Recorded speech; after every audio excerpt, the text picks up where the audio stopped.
ప్రభువు పేరిట మీ అందరికీ షలోం. ప్రియులారా, వేల సంవత్సరాల క్రితము జీవించిన ఒక మనిషి పేరు బైబిల్లో కేవలము కొన్ని వచనాలలో మాత్రమే కనిపిస్తుంది. ఆయన గురించి వంశావళి లేదు. ఆయన తండ్రి ఎవరు చెప్పబడలేదు. ఆయన తల్లి ఎవరు చెప్పబడలేదు. ఆయన జననము ఎప్పుడు జరిగిందో తెలియదు. ఆయన మరణము గురించి కూడా బైబిల్లో ఒక మాట చెప్పదు. అయినా ఈ వ్యక్తి గురించి నూతన నిబంధనలోని ఒక గ్రంథము 7 అధ్యాయాల వరకు ఆలోచింపజేస్తుంది. ఆయన పేరు మెల్కీసెదెకు. అసలు మెల్కీసెదెకు ఎవరు? ఆయన నిజముగా చరిత్రలో జీవించిన రాజా? ఆయన యాజకుడా? ఆయన యేసు క్రీస్తుకు ఒక ముందస్తు సూచన? లేక ఆయన గురించి మరేదైనా గొప్ప రహస్యమో దాగి ఉందా?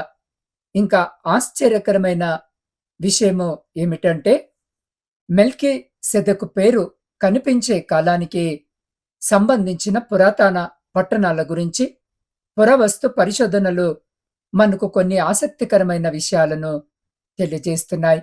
ఈరోజు చివరి వరకు ఈ సందేశాన్ని వినండి. ఎందుకంటే మెల్కీసెదెకు కథ కేవలము వేల సంవత్సరాల క్రితము జరిగిన ఒక సంఘటన కాదు. ఈ రాత్రి ఈ వాక్యము వినుచున్న మీ జీవితంలో దేవుని రాజ్యత్వాన్ని, దేవుని శాంతిని, దేవుని కృపను మీరు నూతనముగా చూడబోతున్నారు. నా ప్రియమైన ఆధ్యాత్మిక కుటుంబ సభ్యులారా, ఈ నిశ్శబ్దమైన రాత్రివేళ మన రోజంతా మోసిన భారాలను కాసేపు పక్కన పెట్టుకుందాం. మనసులో ఉన్న కలవరాన్ని తగ్గించుకుందాం.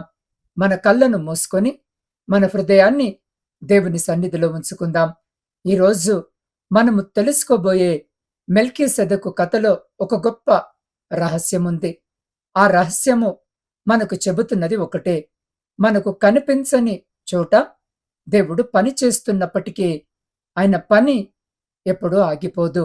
ఈ రాత్రి ఈ వాక్యము వినుచున్న మీరు నాతో కలిసి ఇలా నెమ్మదిగా చెప్పండి: నా జీవితానికి దేవుడే రాజు. మరోసారి చెప్పండి: నా భయాల మీద దేవుని శాంతి రాజ్యమేలుతుంది. నా కుటుంబాన్ని దేవుని చేతుల్లో ఉంచుతున్నాను. నా పిల్లల భవిష్యత్తును దేవునికి అప్పగిస్తున్నాను. నా రేపటి దినము గురించి నేను భయపడను. ఎందుకంటే నా రేపు దేవుని చేతిలో ఉంది. నన్నెవరు మర్చిపోయినా దేవుడు నన్ను మర్చిపోడు. ఈ రాత్రి నేను దేవుని సన్నిధిలో హాయిగా విశ్రాంతి పొందుతున్నాను. ఆమెన్. ప్రియులారా, ఈ సందేశము మీకు ఆశీర్వాదముగా అనిపిస్తే ఈ వీడియోను లైక్ చేయండి. నా ఆధ్యాత్మిక కుటుంబంలో భాగం అవ్వడానికి నా ఛానల్ని సబ్స్క్రైబ్ చేసుకోండి. ప్రతిరోజు దేవుని వాక్యాన్ని కలిసి ధ్యానిద్దాం. మీకు తెలిసిన ఎవరి హృదయంలోనైనా ఈ రాత్రి భయము ఉంటే ఈ సందేశము వారికి చేరేలా చేయండి. కొన్నిసార్లు ఒక సందేశము, ఒక వాక్యము, ఒక ప్రార్థన ఒక మనిషి జీవితాన్ని నిలబెడుతుంది. ప్రియులారా, కళ్ళు మూసుకొని ఇప్పుడు మనము ప్రారంభ ప్రార్థన చేసుకుందాం. పరిశుద్ధుడవైన మా పరలోకపు తండ్రి, ఈ నిశ్శబ్దమైన రాత్రి వేళ నీ సన్నిధిలోనికి వస్తున్నాం. రోజంతా మమ్మల్ని నడిపించినందుకు నీకు కృతజ్ఞతలు. మేము బలహీనులమైనప్పుడు మమ్మల్ని మోసినందుకు కృతజ్ఞతలు. మేము భయపడినప్పుడు మమ్మల్ని ఆదరించినందుకు కృతజ్ఞతలు.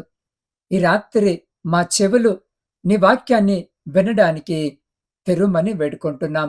అయ్యా, మా హృదయాలను నీ సత్యాన్ని స్వీకరించడానికి సిద్ధము చేయమని వేడుకుంటున్నాం. పరిశుద్ధాత్మదేవా, మా ఆలోచనలోనికి రండి. మా బాధల మధ్యకు రండి. మా కుటుంబాల మధ్యకు రండి. ఈ రాత్రి ఈ వాక్యము వినే ప్రతి ఒక్కరి హృదయంలో నూతన నిరీక్షణను నింపమని యేసు నామములో ప్రార్థించి అడిగి పొంది ఉన్నాము మా పరమ తండ్రి. ఆమెన్. ప్రియులారా, ఈరోజు మన ప్రధాన వచనము ఆదికాండము 14వ అధ్యాయము 18వ వచనము. మరియు షాలేము రాజైన మెల్కీసెదెకు రొట్టెను ద్రాక్షారసమును తీసుకొని వచ్చెను. అతడు సర్వోన్నతుడగు దేవుని యాజకుడు. అప్పుడతడు అబ్రహామును ఆశీర్వదించి, ఆకాశమునకు భూమికిని సృష్టికర్తయును సర్వోన్నతుడునైన దేవుని వలన అబ్రహాము ఆశీర్వదించబడును గాకానియు. అప్పుడతడు అన్నింటిలోనూ అతనికి 10వ వంతు ఇచ్చెను. ప్రియులారా, ఈ చిన్న సంఘటనలో ఎంత గొప్ప విషయము దాగి ఉందో గమనించండి. అబ్రహాము యుద్ధం ముగించుకొని తిరిగి వస్తున్నాడు. అతడు విజయం సాధించాడు. కాని విజయము సాధించిన వెంటనే అతని ముందుకొక వ్యక్తి వచ్చాడు. ఆ వ్యక్తి పేరు మెల్కీసెదెకు. అతడు రాజు మాత్రమే కాదు, యాజకుడు కూడా. అతడు కేవలము రాజ్యాధికారము గురించి మాట్లాడలేదు. అతడు దేవుని ఆశీర్వాదాన్ని తీసుకొని వచ్చాడు. ప్రియులారా, మెల్కీసెదెకు అనే పేరును సాధారణముగా నీతికి రాజు అనే భావముతో అర్థము చేసుకుంటారు. షాలేము అనే పేరును శాంతితో అనుసంధానించే సాంప్రదాయము ఉంది. హెబ్రీలకు రాసిన పత్రిక కూడా మెల్కీసెదెకు పేరును నీతిరాజు, షాలేము రాజు అంటే శాంతి రాజుగా వివరిస్తుంది.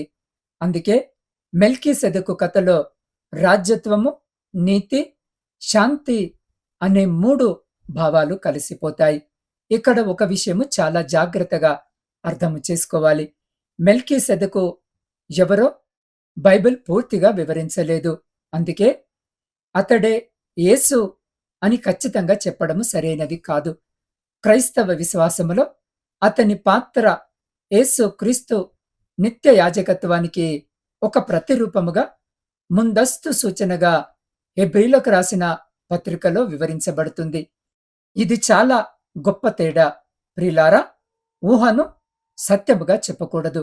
కానీ బైబిల్ చెప్పిన ఆధ్యాత్మిక అర్థాన్ని కూడా తక్కువ చేసి చూడకూడదు. ఇప్పుడు ఒక ప్రశ్న వస్తుంది, షాలేము ఎక్కడ ఉంది? ప్రియులారా, చాలా ప్రాచీన యూదు మరియు క్రైస్తవ సాంప్రదాయాలు షాలేమును యెరూషలేముతో అనుసంధానించాయి. అయితే పురావస్తు పరిశోధనలో ఈ గుర్తింపును నేరుగా నిరూపించే మెల్కీసెదెకు శాసనము మనకు లభించలేదు. కాని యెరూషలేము చాలా ప్రాచీన పట్టణమని చూపించే ఆధారాలు మాత్రం ఉన్నాయి. మధ్య కాంస్య యుగానికి చెందిన ఈ ప్రాంతపు ప్రస్తావనలు ఈ పట్టణము అప్పటికే ప్రాముఖ్యతను కలిగిన కేంద్రముగా ఉన్నదని సూచిస్తున్నాయి.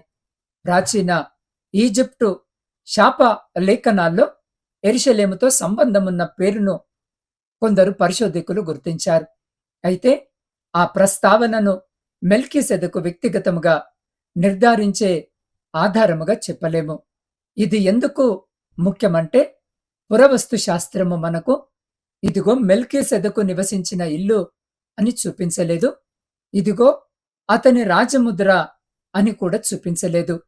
కాని ఆదికాండము చెప్పే ప్రపంచము కేవలము కల్పిత ప్రపంచము కాదని అర్థము చేసుకోవడానికి ఉపయోగపడే ప్రాచీన భౌగోళిక పట్టణ సాంస్కృతిక నేపథ్యాన్ని పురావస్తు పరిశోధన మన ముందుంచుతుంది. ప్రియులారా, దేవుడు మన జీవితంలో పని చేస్తున్నాడని నిరూపించడానికి మన చేతిలో ప్రతి విషయానికి ఒక రాయి ఉండాల్సిన అవసరం లేదు. కొన్నిసార్లు దేవుని పని నేల కింద దాగి ఉన్న పురాతన అవశేషాల కంటే మన హృదయంలో దాగి ఉంటుంది. మెల్కీసెదెకు కథలో మరొక ఆశ్చర్యముంది. అబ్రహాము విజయము సాధించి వస్తున్నప్పుడు అతన్ని కలిసింది కేవలం ఒక రాజు కాదు, సర్వోన్నతుడైన దేవుని యాజకుడు అని అతడు పరిచయము చేయబడుతున్నాడు.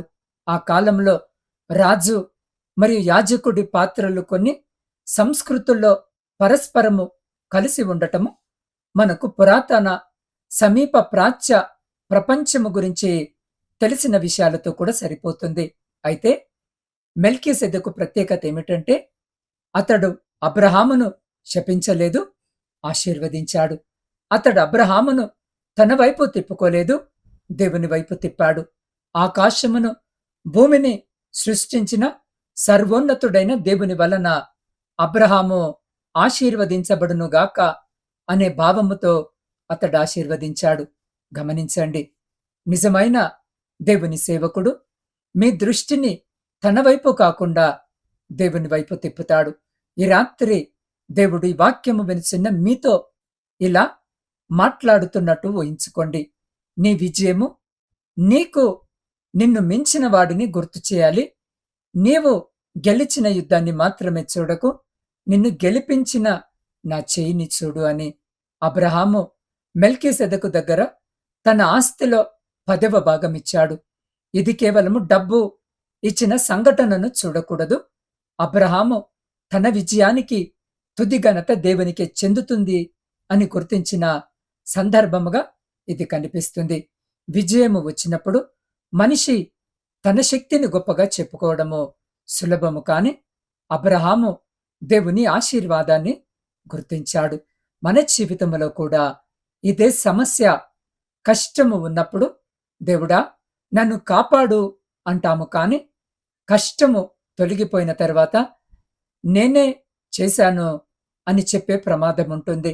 కన్నీళ్లలో దేవుని కోసము వెతికి విజయాల్లో దేవుణ్ణి మర్చిపోవద్దు. ఇక్కడి నుంచే మెల్కీసెదెకు కథ మరింత లోతుగా మారుతుంది. 110వ సంకీర్తనలో మెల్కీసెదెకు క్రమము చొప్పున నీవు నిత్యము యాజకుడవై ఉన్నావు అని అద్భుతమైన మాట కనిపిస్తుంది. తర్వాత హెబ్రీలకు రాసిన పత్రిక ఈ వచనాన్ని యేసు క్రీస్తు యాజకత్వాన్ని వివరించడానికి ఉపయోగిస్తుంది. హెబ్రీలకు రాసిన పత్రికలో యేసు సాధారణ మానవ యాజకత్వానికి భిన్నమైన నిత్యమైన యాజకుడిగా వివరించబడతాడు. అక్కడే మెల్కీసెదెకు కథ ఒక చిన్న చారిత్రక సంఘటన నుండి క్రీస్తును అర్థము చేసుకునే ఒక గొప్ప బైబిల్ చిత్రముగా మారుతుంది. ప్రియులారా, హెబ్రీలకు రాసిన పత్రిక 7వ అధ్యాయంలో మెల్కీసెదెకు గురించి చెప్పేటప్పుడు అతని వంశావళి, జననము, మరణము వంటి వివరాలు ఆదికాండములో నమోదు కాలేదనే విషయాన్ని రచయిత ఉపయోగించాడు. దీని ద్వారా మెల్కీసెదెకు స్వయముగా అమరుడని బైబిల్ చెబుతున్నదని అర్థము చేసుకోవడము సరైనది కాదు. బదులుగా ఆదికాండములో అతని కథ ఎలా నమోదు చేయబడిందో ఆధారముగా యేసు యొక్క నిత్య యాజకత్వాన్ని వివరించడానికి రచయిత ఒక ప్రత్యేకమైన బైబిల్ పద్ధతిని ఉపయోగిస్తున్నాడు. ఇదెంత అంతమైన విషయం తెలుసా? మెల్కీసెదెకు కథలో ఒక మనిషి కొన్ని వచనాల్లో కనిపించి మళ్ళీ కనుమరుగవుతాడు, కానీ అతని పేరు శతాబ్దాల తర్వాత కూడా నిలిచిపోతుంది. ఎందుకు? ఎందుకంటే దేవుని వాక్యములో చిన్నదిగా కనిపించే ఒక సంఘటన దేవుని గొప్ప విమోచన కథలో పెద్ద అర్థాన్ని కలిగి ఉండవచ్చు. మృత సముద్ర గ్రంథాలలో 11వ గుహకు చెందిన ఒక పురాతన గ్రంథములో మెల్కీసెదెకు పేరు ప్రత్యేక ప్రాధాన్యముతో కనిపిస్తుంది. ఆ గ్రంథాన్ని పరిశోధకులు మెల్కీసెదెకు గ్రంథముగా గుర్తించారు. అది బైబిల్ గ్రంథము కాదు. తరువాతి యూదు సాంప్రదాయంలో మెల్కీసెదెకు ఎలా అర్థము చేసుకోబడ్డాడో చూపించే ఒక ప్రాచీన రచన. అందులో మెల్కీసెదెకు చివరి కాలపు తీర్పు, విమోచనతో సంబంధమున్న ఒక గొప్ప పాత్రగా చిత్రించబడతాడు. ఇది మనకి ఏమి సెలవిస్తుంది? ఇది మనకేమి చెబుతుంది? మెల్కీసెదెకు పేరు తర్వాతి శతాబ్దాల్లో కూడా ప్రజల ఆలోచనల్లో ఎంత లోతుగా నిలిచిందో ఇది చూపిస్తుంది. కాని ఈ పురాతన గ్రంథములోని మెల్కీసెదెకు చిత్రణను ఆదికాండము, హెబ్రీలకు రాసిన పత్రికతో పూర్తిగా ఒకటే అని చెప్పకూడదు. వేరెవరు కాలాల్లో ప్రజలు ఈ వ్యక్తిని వేరెవరు రీతిలో అర్థము చేసుకున్నారు. అందుకే పురావస్తు పరిశోధన మనకు ఒక గొప్ప పాఠము నేర్పుతుంది. ఆధారము ఉన్న చోట ఆధారం అని చెప్పాలి, ఊహ ఉన్న చోట ఊహ అని చెప్పాలి. విశ్వాసం ఉన్న చోట విశ్వాసాన్ని గౌరవించాలి. అప్పుడు మాత్రమే బైబిల్ గురించి మన మాటకు బలము వస్తుంది. నా ప్రియమైన ఆధ్యాత్మిక కుటుంబమా, ఇప్పటి వరకు మనము చరిత్రను చూశాము, పురావస్తు ఆధారాలను చూశాము, మెల్కీసెదెకు పాత్రను చూశాము. కానీ ఇప్పుడు అసలు ప్రశ్న మీ జీవితాన్ని తాకాలి. మీ జీవితానికి ఈ రాత్రి మెల్కీసెదెకు కథ ఎందుకు అవసరము? ఎందుకంటే మీరు కూడా ఒక యుద్ధము నుంచి తిరిగి వస్తున్నారు. ఎవరికీ చెప్పకుండా ఏడ్చిన యుద్ధము కావచ్చు, కుటుంబ సమస్య కావచ్చు, అప్పుల బాధ కావచ్చు, ఉద్యోగము పోతుందేమో అనే భయము కావచ్చు, పిల్లల భవిష్యత్తు గురించి ఆందోళన కావచ్చు, ఆరోగ్యము గురించి వచ్చిన చెడు వార్త కావచ్చు, ఇంట్లో అందరూ ఉన్న మనసులో మాత్రము ఒంటరితనము కూడా కావచ్చు. అబ్రహాము యుద్ధము ముగించుకొని వస్తున్నప్పుడు దేవుడు అతని దారిలో మెల్కీసెదెకును నిలబెట్టాడు. మీ దారిలో దేవుడు ఎవరిని నిలబెడతాడో మీకు తెలియదు. ఒక ప్రార్థన చేసే మనిషి కావచ్చు, ఒక మంచి మాట చెప్పే వ్యక్తి కావచ్చు, ఒక అవకాశాన్ని తెచ్చే మనిషి కావచ్చు, ఒక వైద్యుడు కావచ్చు, ఒక స్నేహితుడు కావచ్చు, ఒక అపరిచితుడు కావచ్చు, లేక ఎవరు కనిపించని సమయంలో దేవుడే మీకు మార్గాన్ని తెరవచ్చు. కానీ ఒక్క విషయం మాత్రము గుర్తుంచుకోండి. మీరు ఒంటరిగా యుద్ధము చేయడము లేదు. ఈ రాత్రి మీకు దేవుని వాక్యము చెబుతుంది. నీ జీవితం మీద భయము రాజుగా ఉండదు. నీ పరిస్థితి రాజుగా ఉండదు. నీ అప్పు రాజుగా ఉండదు. నీ అనారోగ్యము రాజుగా ఉండదు. నీ వైఫల్యము రాజుగా ఉండదు. నీపై రాజుగా ఉండేది దేవుడే. నా ప్రియ సహోదరి, సహోదరులారా, మీ కన్నీళ్ల కంటే దేవుని కృప పెద్దది. మీ సమస్య కంటే దేవుని శక్తి పెద్దది. మీ గతము కంటే దేవుని ఉద్దేశము పెద్దది. మీకు మూసుకుపోయినట్టు కనిపించే తలుపుల కంటే దేవుని చేతిలో ఉన్న తాళాలు గొప్పవి. ఇప్పుడు ఒక చిన్న కథను ఆలోచించండి. ఒక కుటుంబం ఎన్నో సంవత్సరాలు కష్టాల్లో జీవించింది. ఇంట్లో అప్పులు పెరిగిపోయాయి. తండ్రి ఉద్యోగము కోల్పోయాడు. పిల్లల చదువు ఆగిపోతుందేమో అన్న భయము తల్లి రాత్రిళ్ళు నిద్రపోకుండా ప్రార్థించేది. బయటికి చూస్తే ఏ మార్పు కనిపించలేదు. నెలలు గడిచాయి. ప్రార్థనలు చేసిన పరిస్థితి అలాగే ఉంది. ఒకరోజు తండ్రి ఒక చిన్న ఉద్యోగం కోసము వెళ్ళాడు. అది పెద్ద ఉద్యోగము కాదు, పెద్ద జీతము కాదు. కానీ ఆ ఉద్యోగము ద్వారా అతనికి ఒక కొత్త వ్యక్తి పరిచయమయ్యాడు. ఆ వ్యక్తి అతని నైపుణ్యాన్ని గుర్తించి మరొక అవకాశాన్ని సూచించాడు. కొంతకాలానికే ఆ అవకాశము అతని జీవితానికి కొత్త తలుపైంది. కుటుంబము ఒక్క రాత్రిలో ధనవంతము కాలేదు. కానీ అప్పుల నుంచి బయటపడే మార్గము మొదలైంది. పిల్లల చదువు కొనసాగింది. ఇంట్లో మళ్ళీ సంతోషము కనిపించింది. తల్లి తర్వాత ఇలా చెప్పింది, నేను దేవుణ్ణి పెద్ద అద్భుతము చేయమని అడిగాను, కానీ దేవుడు మొదట చిన్న తలుపును తెరిచాడు అని చెప్పింది. నా ప్రియ సహోదరి, సహోదరుడా, మనము తరచుగా అద్భుతమంటే ఆకాశము తెరుచుకోవాలని అనుకుంటాము. కానీ దేవుని అద్భుతము కొన్నిసార్లు ఒక మనిషి రూపంలో వస్తుంది, ఒక అవకాశము రూపంలో వస్తుంది, ఒక ఆలోచన రూపంలో వస్తుంది, ఒక చిన్న మార్గము రూపంలో వస్తుంది. దేవుడు ఎలా సమాధానమిస్తాడో నిర్ణయించేది మనము కాదు, మన పని విశ్వసించడం. ఈ రాత్రి ఈ వాక్యము వినిచిన్న మీరు ఎదురు చూస్తున్న సమాధానము ఆలస్యము కావచ్చు. కానీ దేవుని నిశ్శబ్దము దేవుని గైర్హాజరు కాదు. మీకు కనిపించకపోయినా దేవుడు పని చేస్తూనే ఉన్నాడు. నా ప్రియ సహోదరి, సహోదరుడా, ఇప్పుడు కాసేపు మీ హృదయంలోనికి చూసుకోండి. ఈరోజు మీరెవరినైనా బాధ పెట్టారా? ఎవరిపైనైనా కోపము పెట్టుకున్నారా? ఎవరినైనా క్షమించకుండా నిద్రపోవాలని అనుకుంటున్నారా? దేవునిపై కూడా కోపముగా ఉన్నారా? ఎందుకు నాకు మాత్రమే అని అడిగారా? మీ హృదయంలో దాచుకున్న భయము ఏదైనా ఉందా? మీ కుటుంబము గురించి ఒక ఆందోళన ఉందా? మీ శరీరము గురించి భయము ఉందా? మీ ఆర్థిక పరిస్థితి గురించి కలువరపడుతున్నారా? అన్నింటినీ ఇప్పుడు దేవుని ముందుంచండి. మీరు దేవునికి దాచాల్సిన అవసరము లేదు. మనుషుల ముందు బలముగా కనిపించవచ్చు, కానీ దేవుని ముందు నిజాయితీగా ఉండండి. ప్రభువా, నేను అలసిపోయాను తండ్రి అని చెప్పండి. ప్రభువా, నాకు భయము ఉంది అని చెప్పండి. ప్రభువా, నాకు మార్గము కనిపించడం లేదు అని చెప్పండి. ప్రభువా, అయినా నేను నిన్ను విడిచిపెట్టను అని చెప్పండి. ఇదే విశ్వాసం.